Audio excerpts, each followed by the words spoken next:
Hi everyone, welcome to Apologue, the platform helping you challenge mediocrity, one story at a time. Now, if the thought of you ever not taking action because you think you're too inexperienced or you're too young, if that thought ever crossed your mind, I hope what you see and hear today will inspire you to take action and start chasing those dreams. So join me in welcoming Miguel, my good friend here. He's a recent university graduate who's been challenging mediocrity pretty much his whole life, from working on startups to becoming a VR professional. His journey in this past 20-something years has been nothing but inspiring. So right now, he's actually working full-time on a smart locker, which just launched in UBC, and he'll tell us more about it. But yeah, thank you very much, Miguel, for being here. Thanks for having me. Yeah, so right off the bat, tell us about smart locker. So basically, it's a multi-purpose space, right? What it does is it allows people to store their items, just personal storage. People can use it to get their Amazon stuff and online orders delivered. And they can also eventually, in the very, very near future, to something we're working on, is use it to buy and sell. So they can just drop off their textbooks and get their buyers to come pick it up. And it's all operated by a computer. You can sign up at our website at ubclockers.com, and there's a lot more info about that. So tell us about your journey to get to where you are today. I know you've done a lot in your life, a lot of startups. I know you were an instructor before as well at Red Academy. Yeah, so tell us about that journey. What shaped Miguel to what he is today? Yeah. And this is just the thesis. And to sum up my journey in one word, it would be luck. It was 99%. A lot of it was luck, and I'll explain what luck means to me and why it's not something that you traditionally would think luck would be. So I started out when I consider my career started when I moved to Canada, which was about 8 years ago. I moved to Canada in 2010, and at that time, I had nothing here. When we moved here, my mom, who was a doctor back in the Philippines, she couldn't get a job here, and in a few months she was forced to be a caregiver, do a lot of menial work for the aging patients, clean toilets and all that. And there I was, no social network, no nothing here in Canada, no money, no resources. And the first thing that I decided to do was the only thing that I was good at the time, which was playing music. I joined a band, a rock and roll band, and played. And we played a lot. We did a lot of live shows, which at the time, looking back at it, was a lot cooler than I ever give credit for, because here it was, like some 17-year-old kid. I was at the Roxy. Like, they wouldn't even let me into the Roxy because I was underage. What they had to do was they had to put me underneath the basement until it was time for us to play the show for a while. And I thought that I was going to be a musician. That was the first thing that in my head. I was like, I'm going to be a musician.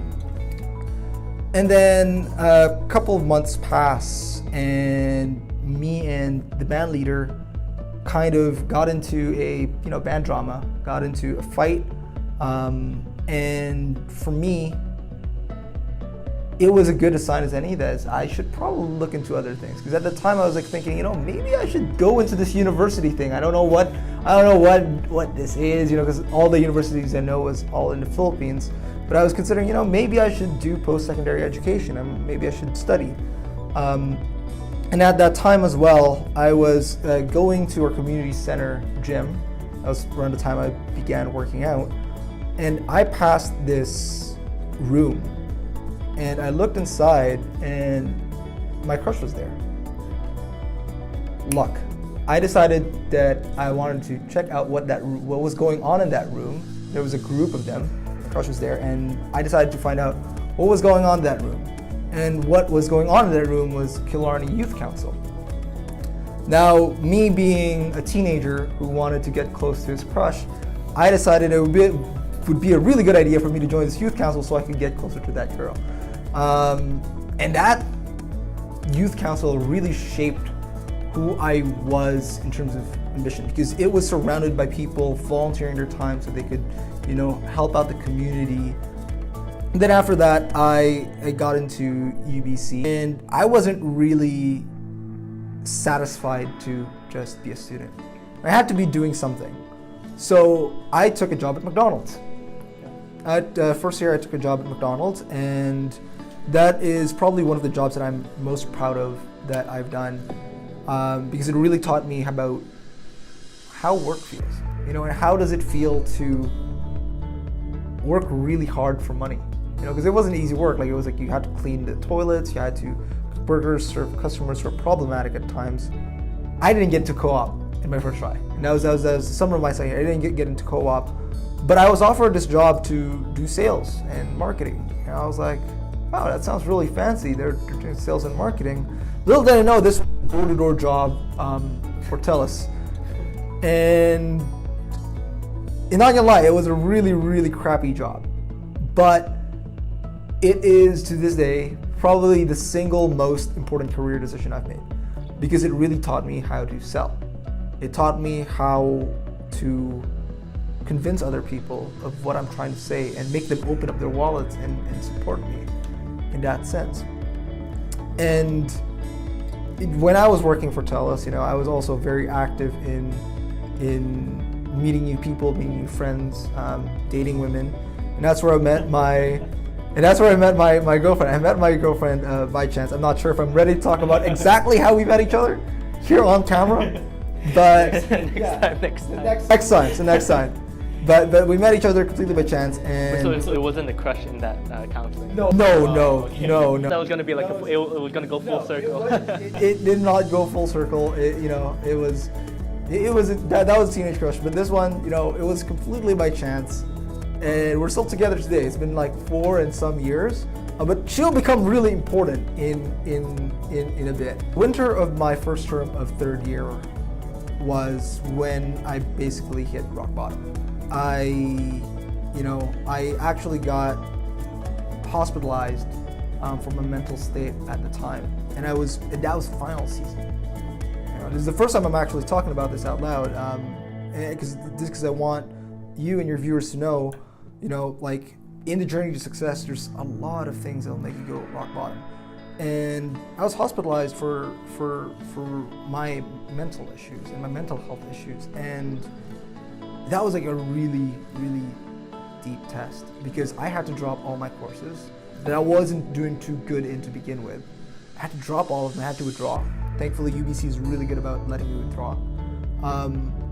I had a lot of interviews, but still no co-op, no nothing. And I was there in the hospital, trying to recover from what was going on with me, And that's really where my girlfriend really stuck through. She stuck it with me through that really thick situation, and she was there to support me. And that's where I got lucky another time. See, I sent an email for a help desk job at Sony Pictures that I applied for, that I wasn't able to apply for because it was past the deadline. And I messaged them and said, hey, I don't know if that job's still open, but I would really love to, apply at least. And then the executive director for that department said, hey, I look at your resume and it says you know Python. Do you know Python? I said, yes, I know Python. And she said, great, we're gonna put you in for this full-time position that is not an internship. This is like a straight up full-time staff position. I said, cool. And at the time I already interviewed like 7 times and nobody said yes. So I went through the process. They made me do some coding challenges. They spent all-nighters just to try to learn actually what they were testing.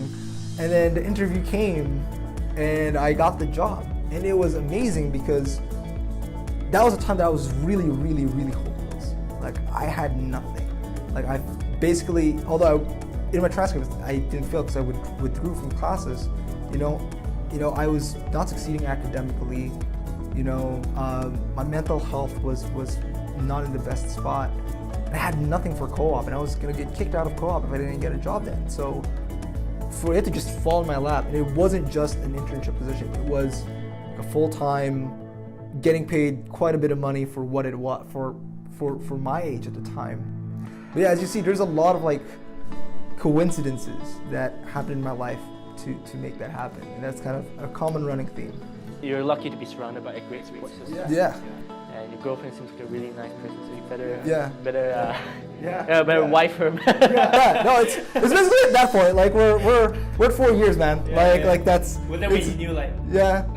You know, like whenever I hit my rock bottom, and she's just there and she's very supportive, along with my mom, who's like, I can't ask for a better support system than my mom and my girlfriend. Both of them really work together to help me out through life, and I owe like a lot of who I am today because of that. We don't deserve women, man. Yeah, we don't. We don't deserve women. So where do you see yourself in the next 5 years?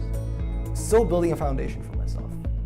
One of the numerous advice I got from older people, a gentleman who had his own development firm, but was a virtual reality R&D person for Archaeact.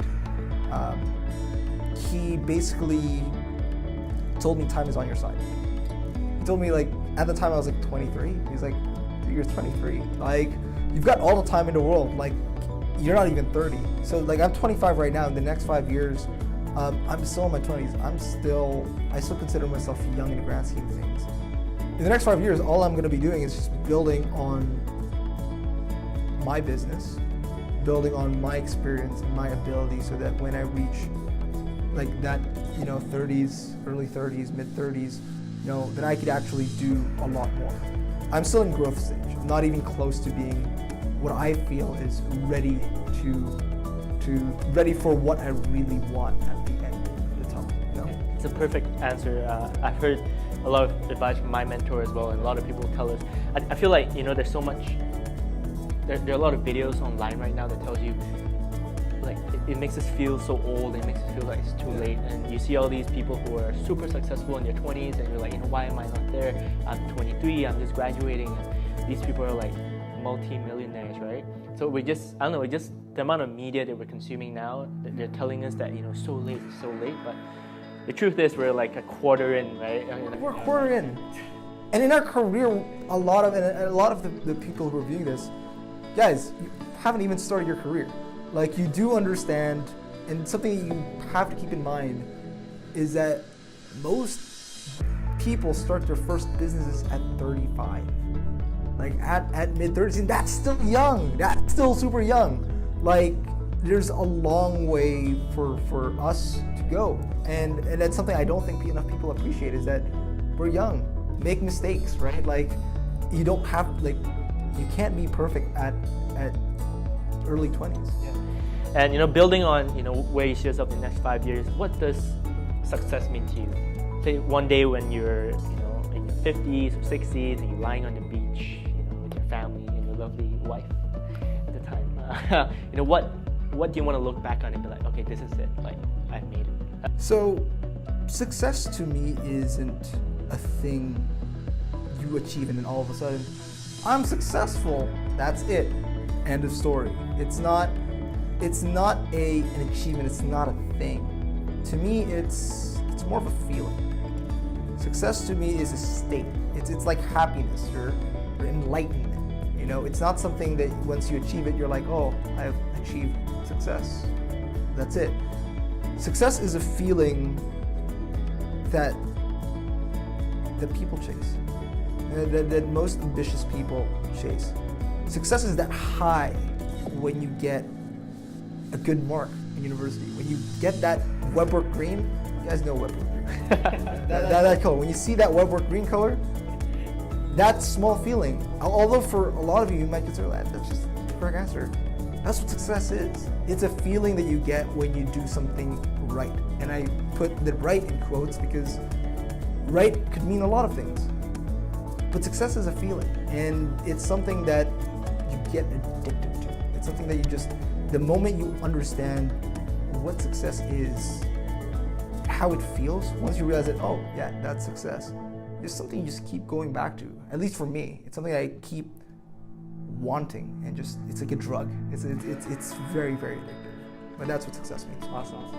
But yeah, don't do drugs. Don't do drugs. Don't do drugs. I've never done drugs in my life. So yeah. Yeah. What is the one thing you wish you did when you were younger? There's not a lot of things I would do different. There's a lot of things I would do more. You know, like I wish I did more of what I did. I wouldn't change it. I would just do more of it, right? Like I wish I worked harder. You know, I wish I exposed myself more. But an important thing to realize when it comes to regrets and wishing that you did a lot is that you also learn from things that you didn't do. Say for me, I didn't get into being social, like really, really social until my second year in university. Back then I was a computer nerd.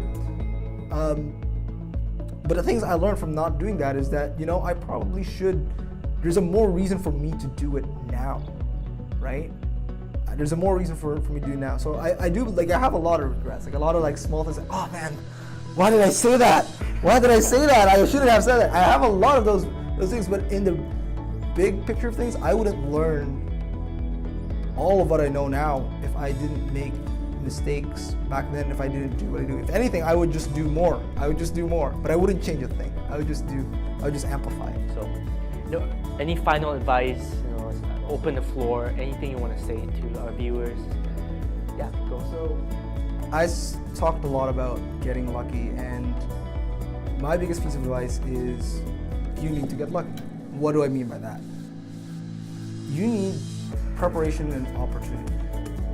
And preparation and opportunity means two things. For preparation, it means you need to work really, really hard. Second, opportunity, that means you need to take risks, right? So that's what being lucky means. Being lucky means both working really, really hard at the same time, exposing yourself to risk in order to get where you want to be. And don't mistake one or the other, that one can exist. Like, if you just work really hard without taking any risk, you'll be possibly stuck in somewhere where it's kind of a dead end. You know, you're working really hard, but you're not really rewarded for it. On the other hand, if all you do is take risks, then you're just playing the lottery. So you kind of need both to get lucky, and in this world, that's all you got to do is get lucky once, and once you get that, you know, everything falls into place. Beautifully said, man. Yeah, thank you once again. Thank you once again, Miguel, for being here and for sharing your story, sharing your journey. You know, hopefully, you know, when we started this interview, we said that, you know, if the thought of you ever not taking action because you think you're too young or you're too inexperienced, and whatever reason that you have, you know, I hope that what you heard today really inspires you to start chasing those dreams, because he's just 25 years old and he's done so much.